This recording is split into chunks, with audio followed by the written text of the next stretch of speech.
欢迎来到明星新闻中国渠道，点击订阅频道，不要错过当天最热门的新闻。仅3分钟就封神，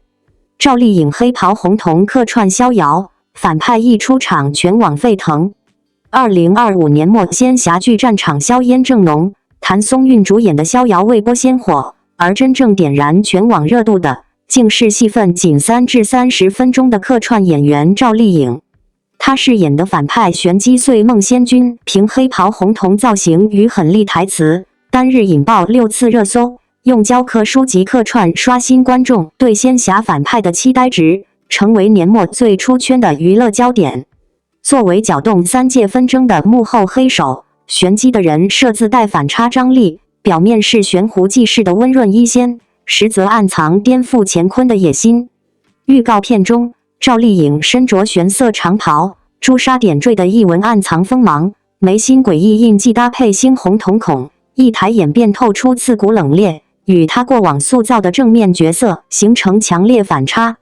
我想让三界记住疼的台词掷地有声，尾音裹挟的疯癫与决绝直击人心，而放不下、求不得的低语，又为角色增添了宿命般的执念，让这个反派跳出扁平框架，尽显复杂层次。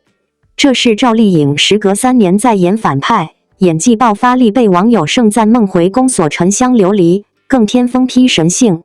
当年她饰演的宫女琉璃，从天真纯情到心机深沉的转变堪称经典，眼波流转间尽是善恶交织的张力。如今的玄机更上一层楼，无需歇斯底里的爆发，仅凭眼神流转便完成情绪切换，面对众生时的悲鸣伪装，独处时的阴鸷狠厉，对决时的压迫感，都被他精准拿捏。尤其昆仑虚与女主逍遥的巅峰对决，短短几个镜头里，他的眼神从轻蔑到震怒再到疯狂，将碎梦仙君的偏执与狠绝演绎得淋漓尽致。网友直呼3分钟戏份不够看，求加更玄机番外。此次合作更是勾起满满回忆杀，赵丽颖与谭松韵继青云志后再续前缘，角色关系从并肩作战的同伴变为针锋相对的对手。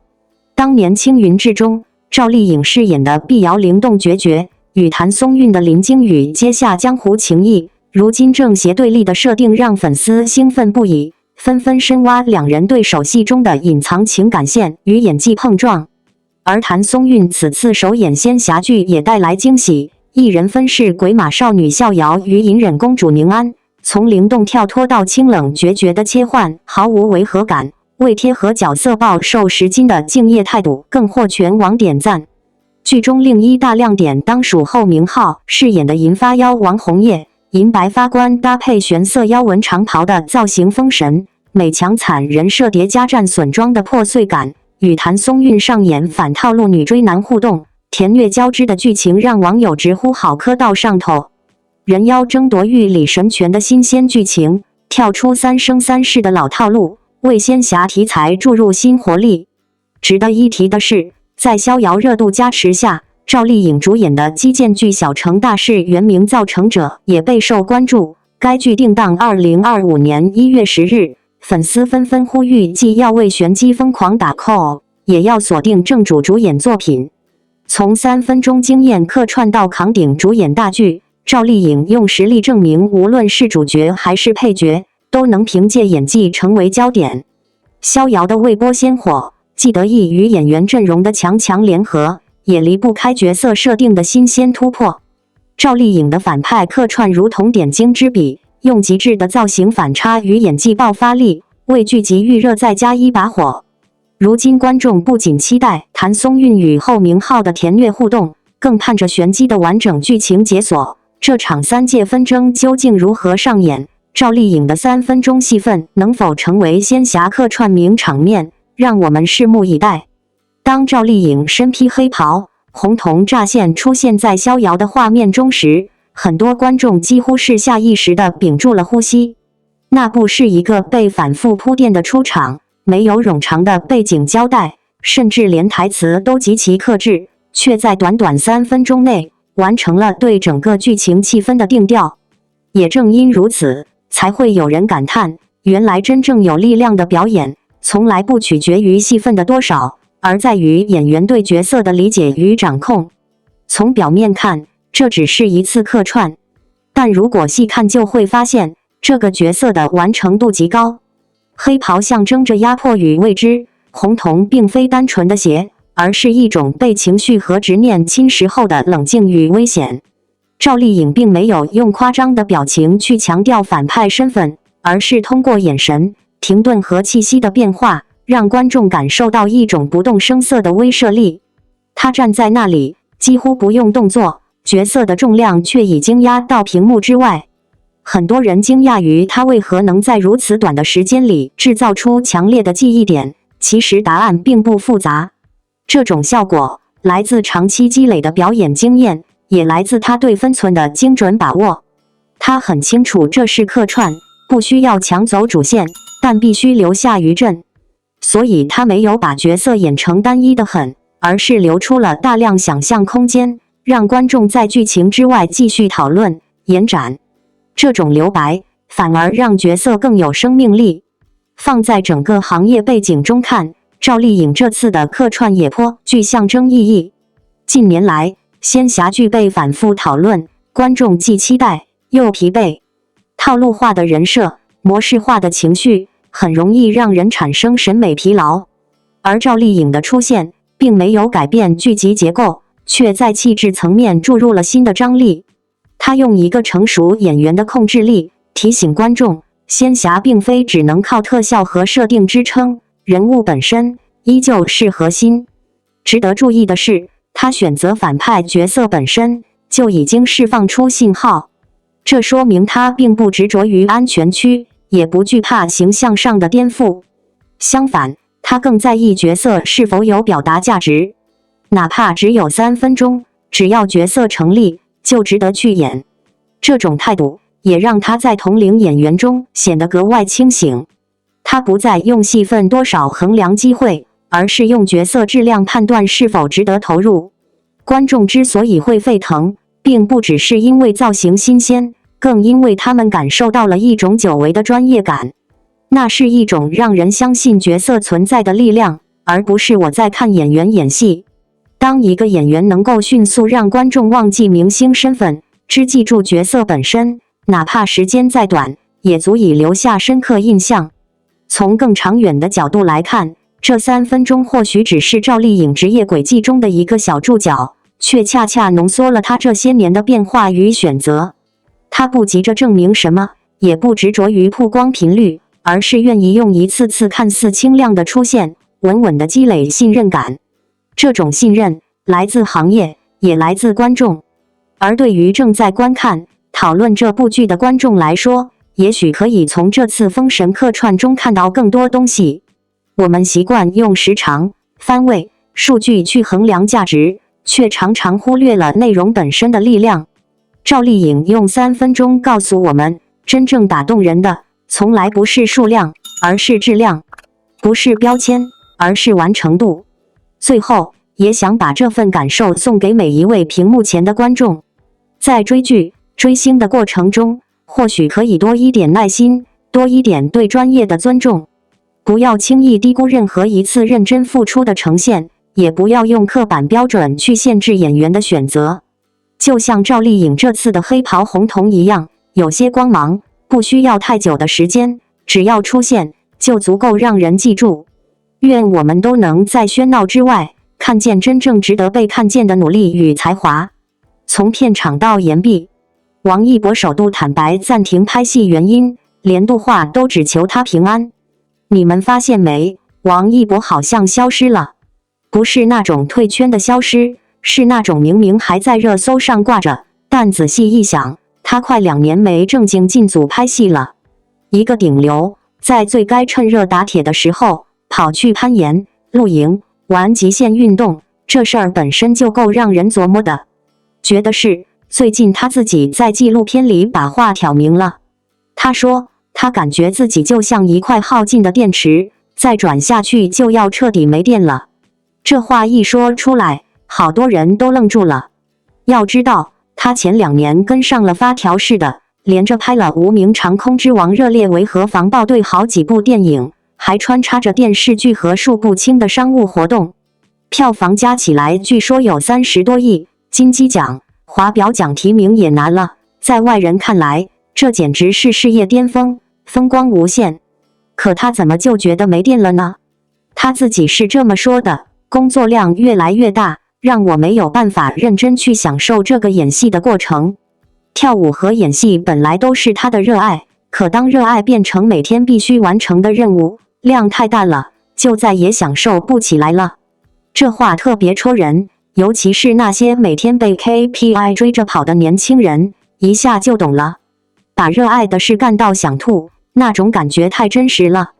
所以他干了件在流量圈里看起来特别疯的事，按下了暂停键，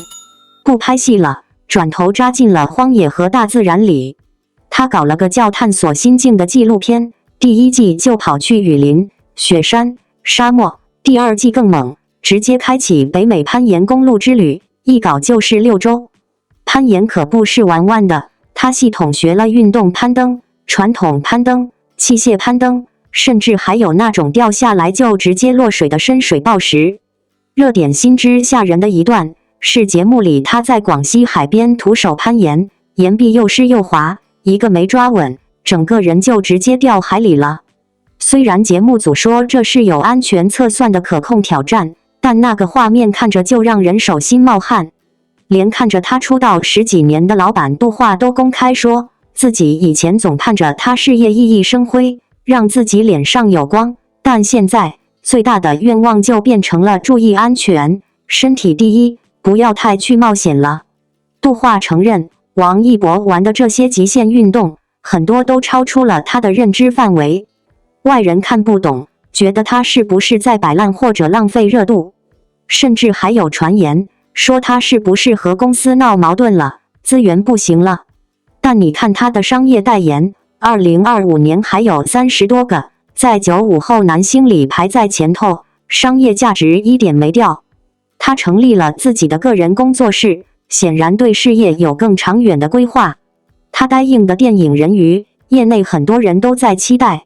那他到底图啥？我觉得他不是在逃避，而是在用一种更激烈的方式充电。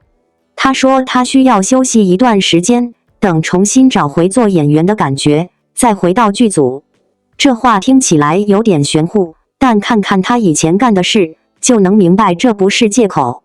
拍《无名》的时候，他被骂是资本硬捧，说他接不住梁朝伟的戏。结果呢？他进组前把角色3年的经历拆成了20多页的时间线，连台词旁边都标满了愤怒时喉结动一下，隐忍时指尖发力这种细节。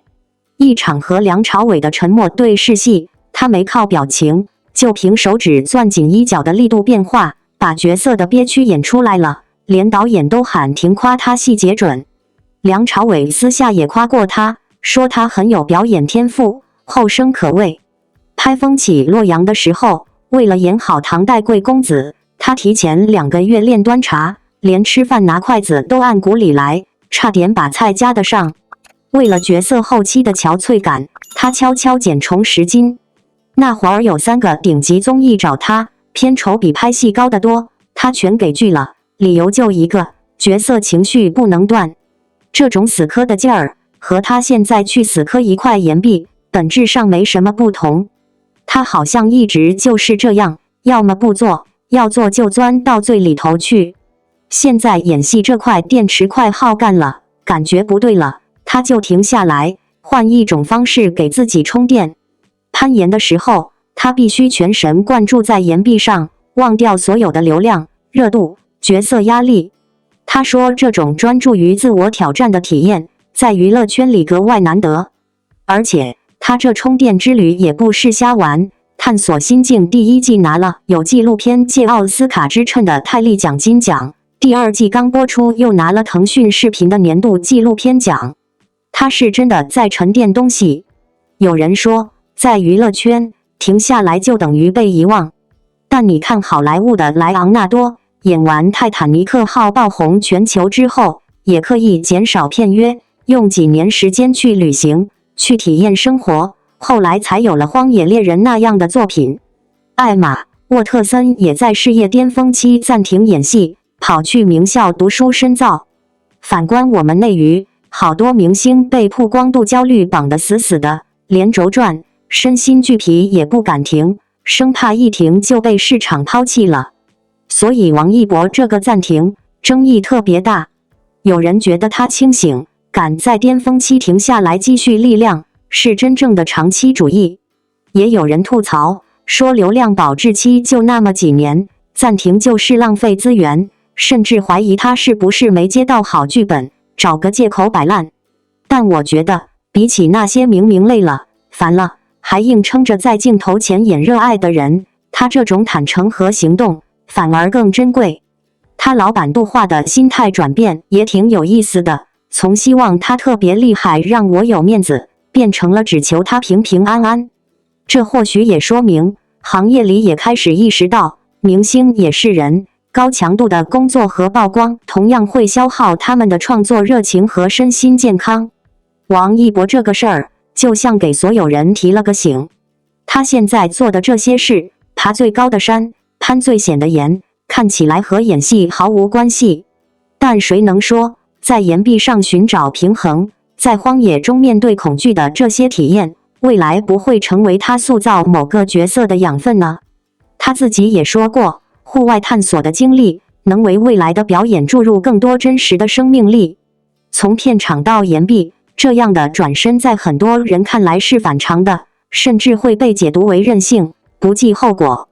但当王一博首次坦白暂停拍戏的真实原因时，很多争议反而慢慢安静下来。不是不工作，不是退圈，更不是逃避责任，而是在高强度运转之下，他选择了一种更清醒、更自知的方式去面对身体、情绪与热爱的消耗。这种选择在当下的娱乐环境里并不常见，却异常真实。